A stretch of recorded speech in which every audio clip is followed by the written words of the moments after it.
There's a big controversy in Germany at the moment about a vote in the state parliament in Thuringia last week. In this video, I'm going to try to explain what that vote was about and why it was so controversial. Thuringia is one of the 16 states in Germany. Each of these states has its own state parliament, which elects a minister-president, who's effectively the prime minister of the state. This vote in Thuringia that caused this controversy, this political crisis, it was a vote to elect a new minister-president. The man elected was Thomas Kemmerich of the FDP. The controversial part was that he relied on votes from the AfD to get elected. There is a consensus amongst all the other parties in Germany not to cooperate with the AfD in any way, not to rely on their votes and not to allow them to have influence over government.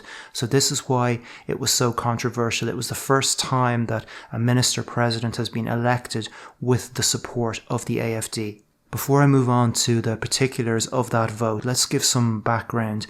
So Thuringia is in East Germany. It's one of the former East German states. Now this is important because 30 years after reunification, there are still some big differences between the East and the West. The main difference is that two parties are much stronger in the East than they are in the West. Those two parties are Die Linke, which has its roots in the old East German Communist Party, the ruling party in East Germany, and the other party is the AfD. Now both of these parties are pariahs to a certain extent. Most of the other parties won't work with Die Linke or the AfD when it comes to forming coalitions. So this means that in the East, where these parties are much stronger, forming coalitions is more difficult. And this is the issue that was at the root of the current controversy in Thuringia. Here's a table to illustrate how much stronger Die Linke and the AfD are in the East. I've ranked the states according to the percentage of the votes that the two parties got. These are the results of the 2019 European elections. The yellow boxes are the East German states, so I've highlighted them in yellow. And you can see that there's a clear difference between the level of support that the two parties get in the East compared to the West. I put an asterisk beside Berlin because that comprises both West Berlin and East Berlin. Okay, so let's talk a little bit about the dynamics of party politics in Germany. There are 6 major parties, 3 on the left and 3 on the right. You have Die Linke. So in East Germany, during the communist rule, the ruling party was called the SED. And after German reunification, or in that period, the late 80s, early 90s, the SED, they embraced democracy, they embraced democratic socialism, they rebranded themselves with a new name, and then a few years later they merged with a smaller party in West Germany. That became Die Linke. That's what Die Linke is. That's the roots of that party. And the other parties on the left, the Greens, they've been surging in the polls recently. The SPD, they're the mainstream centre-left in Germany. Historically, the big two parties in Germany were the SPD and the CDU, but the SDP or the SPD are at quite a low ebb at the moment. They're really struggling. The Greens and the SPD are the only two parties that will work with Die Linke. On the right, we have 3 parties. The FDP, they're often described as a liberal party, which is technically true, but it's a little bit misleading because they're further to the right than I think most people realise. This isn't a party that's drunk the Kool-Aid when it comes to issues like climate policy and migration and European immigration. They're further to the right on those issues than most liberal parties are, and they definitely belong on the right of the political spectrum. The CDU are the mainstream centre-right in Germany.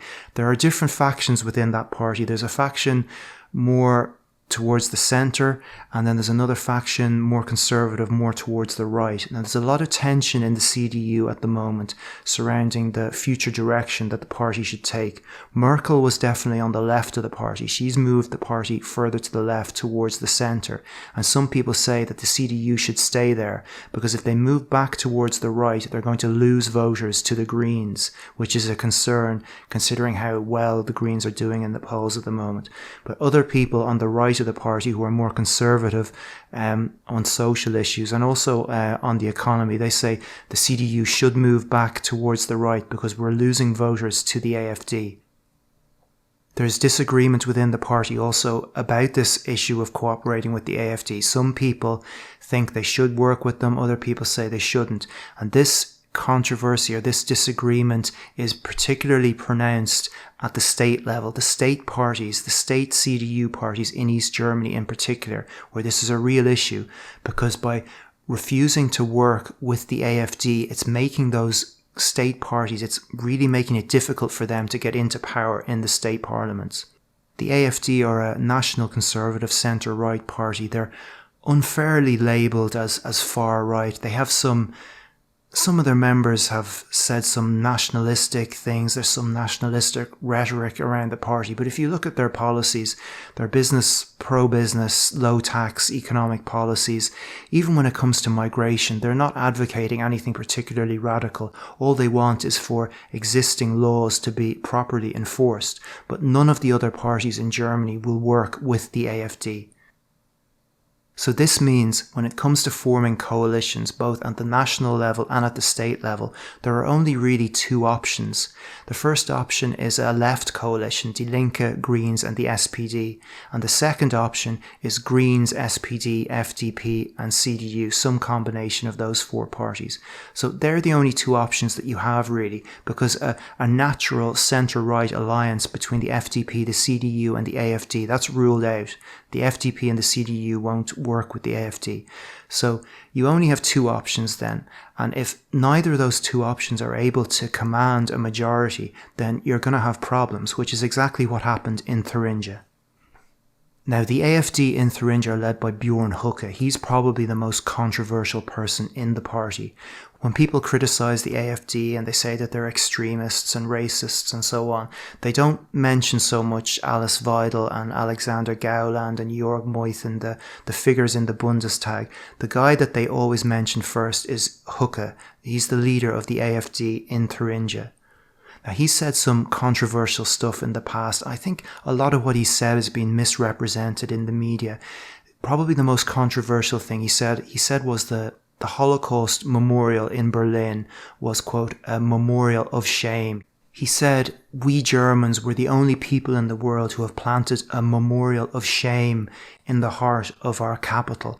And this has been interpreted as anti-Semitic and so on. But Höcke's whole point is that the shame in Germany surrounding the Second World War, it's really becoming a problem. It's becoming toxic and it's not healthy for the German psyche. And Germany needs to move on from that era. And if you don't think that Höcke's right about that, you only have to consider what happened in 2015 when Angela Merkel let the migrants cross the border.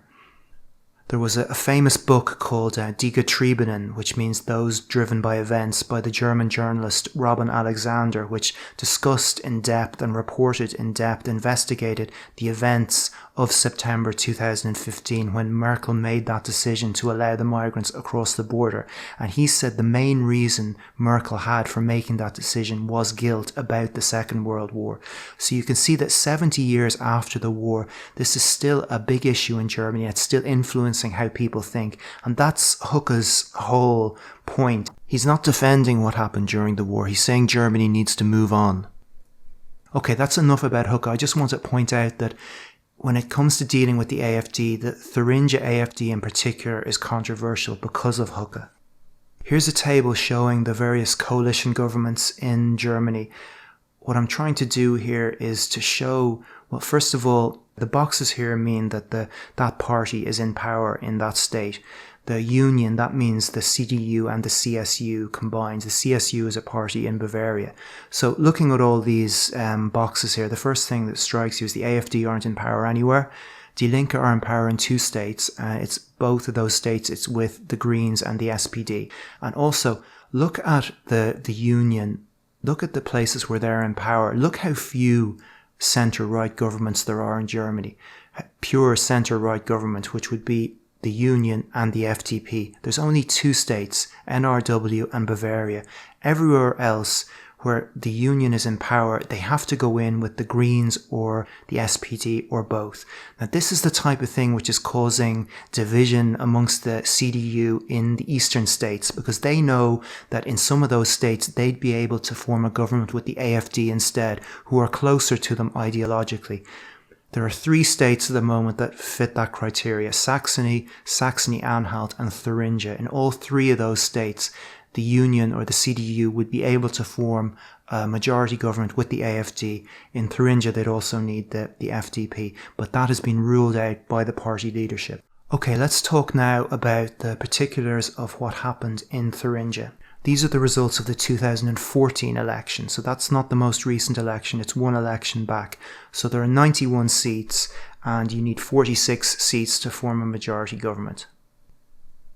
So the three parties on the left, they just about had a majority and they formed the government and they elected Bodo Ramelow as the Minister President. He's from Die Linke. He was this was the first time Die Linke had a Minister President.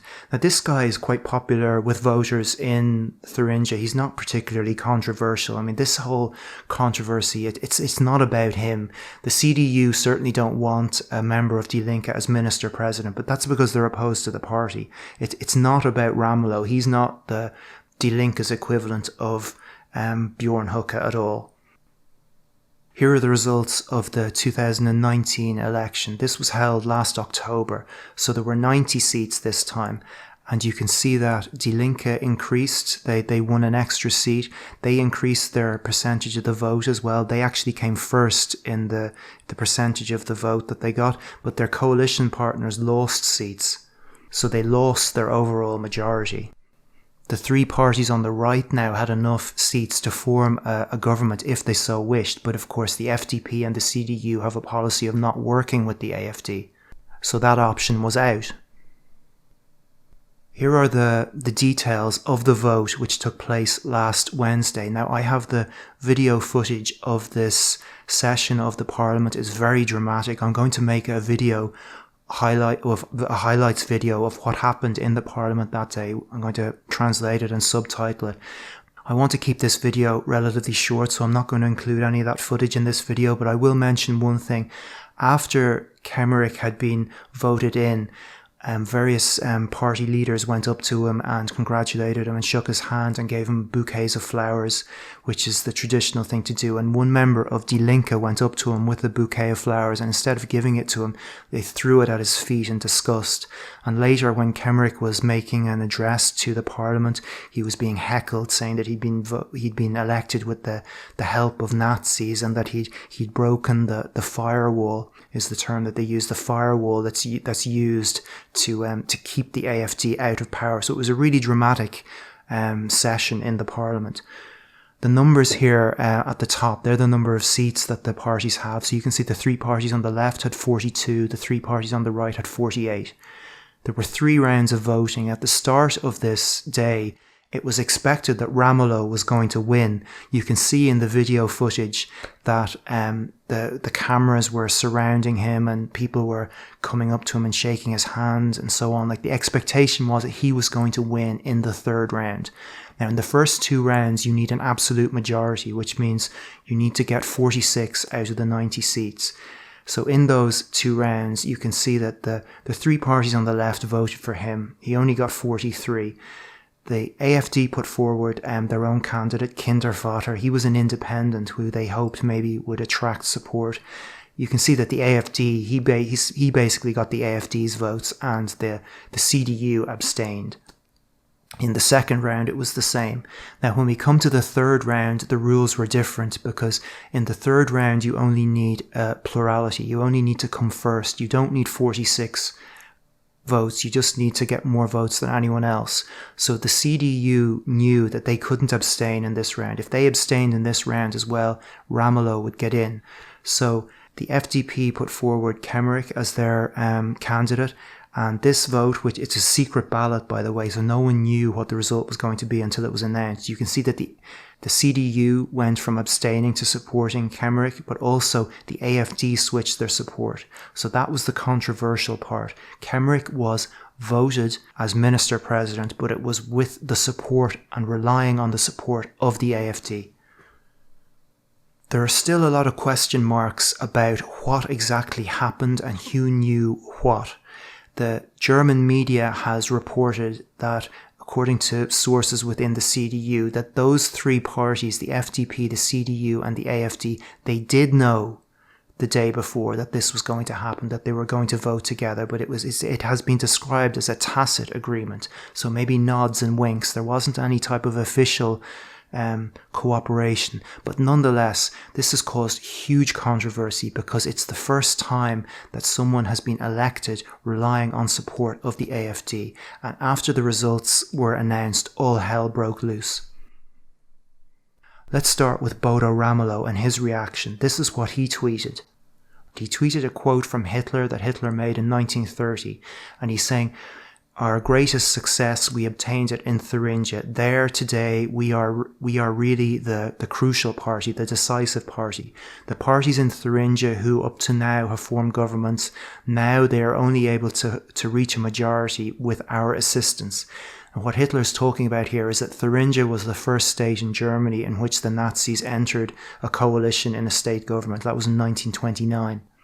The two photographs here that Ramelow tweeted, he also posted this on Facebook. The first photo is President Hindenburg shaking Hitler's hand in 1933 when he appointed him Chancellor. The second photo is Kemmerich shaking hands with Bjorn Höcke after he'd been sworn in. This was around the same time as that flower incident that I was describing earlier on, the bouquet of flowers. So Ramelow is drawing a parallel between the two events. Now, Ramelow later deleted this tweet, but Guy Verhofstadt, if you're a fan of Brexit, he's probably your bête noir. He's the former leader of the central liberal bloc in the European Parliament. He has also tweeted a very similar tweet with the same photos. His tweet is still up if you want to check it out. The other parties on the left, the Greens and the SPD, as you can imagine, they were really angry about this vote as well. But I'm going to talk more about the reaction of the FDP leadership and the CDU leadership. So this is Christian Lindner. He's the leader of the FDP. So he's Kemmerich's boss, basically. Now, initially, Lindner said, "Look, there's nothing I can do about it. We can't control who votes for us." But then, he changed his position because the party members weren't having that at all, and they made him change his position. So he rode that back, and then he said that it was unacceptable, and Kemmerich will have to stand down. Now this has weakened Lindner's position within the party. Kemmerich himself, he accepted the result of the vote. He went up and he was sworn in, and then initially he said, "Okay, I'll stand down, but I'm going to remain in office until we decide what we're going to do about this, whether we're going to have new elections or a new vote or whatever." And then he changed that position as well. He said, "Okay, I'll stand down immediately." But he still has to stay in as a caretaker according to the Thuringia law. So in the meantime, he's still the caretaker minister-president. Now this is Annegret Kramp-Karrenbauer, the leader of the CDU. So let's talk a little bit about the CDU and what's going on there. So Merkel that's her party. This is Angela Merkel's party. She's in the middle of what we might call a phased retirement. She stood down as leader of the party last December, and she's going to stand down as chancellor in late 2021 before the election. So at the moment, Merkel is still the chancellor, but she's no longer the leader of the CDU party, whereas Kramp-Karrenbauer is the leader of the CDU party, but she's not the chancellor, despite the fact the CDU are the largest party in the government. So this is a strange situation, and it creates something of a conflict regarding who exactly is in charge of the CDU.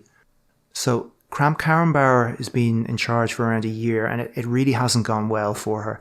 She's been involved in some controversies. She made a joke about gender-neutral bathrooms at a carnival event, which she was criticised for. She made some comments around the time of the European election. She criticised a campaign by various German social media stars, which was criticising the government's climate policies, and she said that what they had done shouldn't have been allowed because it wouldn't be allowed if the print media had come together and collaborated in such a way. It would be an example of bias, and this was interpreted as if she was in favour of censorship, and she was criticised for that. Perhaps most seriously was an incident surrounding a suggestion she made that she's the defence minister in Germany in the meantime, and she suggested that there should be a security zone established in Syria, and she didn't come out of this looking good at all, because her plan, she didn't give details of how this exactly was going to be carried out. And her proposal was politely declined by NATO, and she was made to look maybe a little bit unprepared, maybe a little bit naive. So this year of her leadership, it hasn't been going well, and this crisis in Thuringia has been the final straw, and she has now basically, she said that she's going to stand down as the leader of the party in the summer, so she's not going to be the party leader when the election happens next year. And the reason is that this has really damaged her credibility and her authority in the party. First of all, she told the CDU in Thuringia not to vote for Kemmerich, and they did anyway. And secondly, she said that there should be new elections in Thuringia, and the state party are resisting that as well. The reason is, opinion polls suggest that if there was a new election held, the CDU would lose seats, Die Linke would gain seats, and that the left would then have a majority. Those opinion polls, by the way, they show no difference in support for the AfD. So this has been quite embarrassing for Kramp-Karrenbauer, and ultimately I think this could be the most important effect of this whole crisis, has been that it has forced her to stand down, and we're now going to get a new leader of the CDU. The early frontrunner for that is Friedrich Merz. Now, this is interesting because he is considerably to the right of Merkel and Kramp-Karrenbauer, both on social issues and when it comes to migration. And the leader of Die Linke, Katja Kipping, has said that if Friedrich Merz is elected as leader of the CDU, it means that we're going to have a CDU-AfD coalition. So going back to Thomas Kemmerich, the current Ministerpräsident of Thuringia. So it's not really clear what exactly is going to happen in Thuringia. The CDU and the AfD will probably block an attempt to hold new elections. They have enough seats to do that. But there will then be a vote of confidence in Kemmerich, and he will lose that, and there will then be an election after that. So there will be an election at some point. But the CDU and the AfD, they may try and delay it, and they may try and have more votes on alternative candidates in the meantime. Okay, I'm going to leave it there. I'm trying to keep this video relatively short. If there's anything that's unclear, or if anybody has any questions, please ask in the comment section, and I'll try to answer. But in the meantime, thanks for watching, and until next time.